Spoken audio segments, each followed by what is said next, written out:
জালের গিঁট খুলে গেল। সাডেন ডেথে কাইতের হাতে স্বপ্নভঙ্গ জামশেদপুরের। যুবভারতী ক্রীড়াঙ্গনে ডুরান্ড কাপের কোয়ার্টার ফাইনালে এমন এক নাটক দেখা গেল যা দীর্ঘদিন মনে থাকবে সকল সমর্থকদের। নির্ধারিত 90 মিনিট শেষে ম্যাচের ফলাফল 1-1।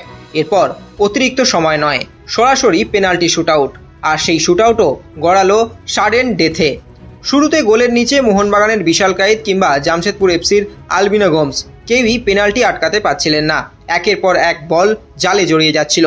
মোহনবাগানের সুয়েল ভাটের পেনাল্টিতে অবশ্য হাত লেগেছিল আলবিনো গোমসের, কিন্তু বলের গতি এতটাই বেশি ছিল যে হাত ছুঁয়ে সেটিও শেষ পর্যন্ত জালে গিয়ে বিঁধল। অর্থাৎ হাত লাগিয়েও গোল আটকাতে পারলেন না জামশেদপুরের গোলরক্ষক। এভাবেই প্রথম 8টি করে পেনাল্টি দুই দলের মোট 16টি শট জালে জড়িয়ে যায়। মোহনবাগান 8টি পেনাল্টিতেই গোল করে, জামশেদপুরও প্রথম 8টি পেনাল্টিতেই গোল করে, কোনো ভুল করেননি। তারপর ম্যাচ পৌঁছে যায় সাডেন ডেথে, আর সেখানেই দেখা গেল আরও এক বিরল দৃশ্য। পরপর জোরালো শটে বল জালে আছড়ে পড়তে থাকায় দুবার গোলপোস্টের নেট খুলে যায়। শুটআউট থামিয়ে মাঠে ঢুকতে হয় আয়োজক কর্মীদের। তারা নেট ফের ঠিক করে দেন। এরপর রেফারি নিজে গিয়ে নেট পরীক্ষা করে নিশ্চিত হন যে সব কিছু ঠিকঠাক রয়েছে। তারপর আবার শুরু হয় পেনাল্টির লড়াই। পরপর পেনাল্টিগুলি যদি দেখেন তাহলে প্রথম পেনাল্টি জামশেদপুরের ফুটবলার রিয়াতিয়া তিনি এসে শট নেন এবং গোল হয়। প্রথম পেনাল্টি থেকে মোহনবাগানের হয়ে গোল করেন রাহুল ভেকে।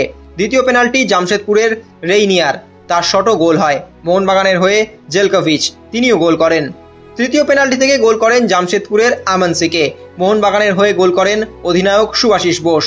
চতুর্থ পেনাল্টি জামশেদপুরের হয়ে পরিবর্তন হিসাবে নামা অভিষেক তিনি গোল করেন এবং মোহনবাগানের হয়ে জেমি ম্যাকলারেন চতুর্থ পেনাল্টি থেকে গোল করেন।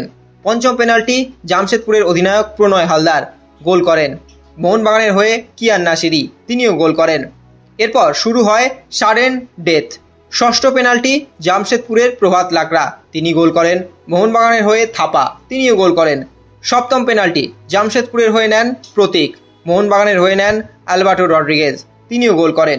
অষ্টম পেনাল্টি জামশেদপুরের বারলা তিনি গোল করেন। মোহনবাগানের হয়ে পরিবর্তন হিসাবে নামা সুহেল ভাট তিনিও গোল করেন। এমন দৃশ্য ফুটবলে বিরল।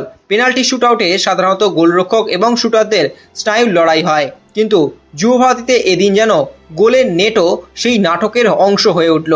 এরপর এলো সেই মুহূর্ত যা বদলে দিল ম্যাচের ভাগ্য। জামশেদপুরের হয়ে নবম পেনাল্টি নিতে এলেন মামা। এবার আর গোল নয়, তার শটের দিক বুঝে ঝাঁপিয়ে পড়লেন বিশাল কাইত। সেভ। এতক্ষণে একটি পেনাল্টিও আটকাতে পারেননি মোহনবাগান গোলরক্ষক, কিন্তু সবচেয়ে গুরুত্বপূর্ণ মুহূর্তে কাইথই হয়ে উঠলেন দলের পরিত্রাতা। এবার মোহনবাগানের সামনে শুধু একটি কাজ, পেনাল্টি জালে পাঠানো। বল নিয়ে এগিয়ে চললেন অভিষেক টেকচাম সিং, শট নিলেন, বল জালে, গোল। যুবভারতী ক্রীড়াঙ্গনে মুহূর্তের মধ্যে সবুজ মেরুন উল্লাসে ফেটে পড়ল, আর নাটকীয়তা লেখা থাকলো বৃষ্টি স্নাত যুবভারতীতে।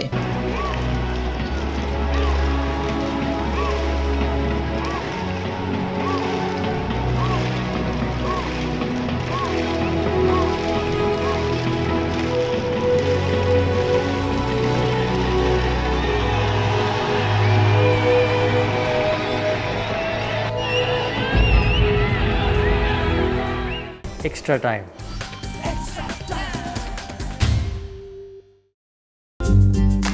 লেটেস্ট নিউজ আর এক্সক্লুসিভ ভিডিওর সঙ্গে আপডেট থাকতে এখনই সাবস্ক্রাইব করুন আমাদের ইউটিউব চ্যানেল। বেল আইকনে ক্লিক করতে ভুলবেন না যেন।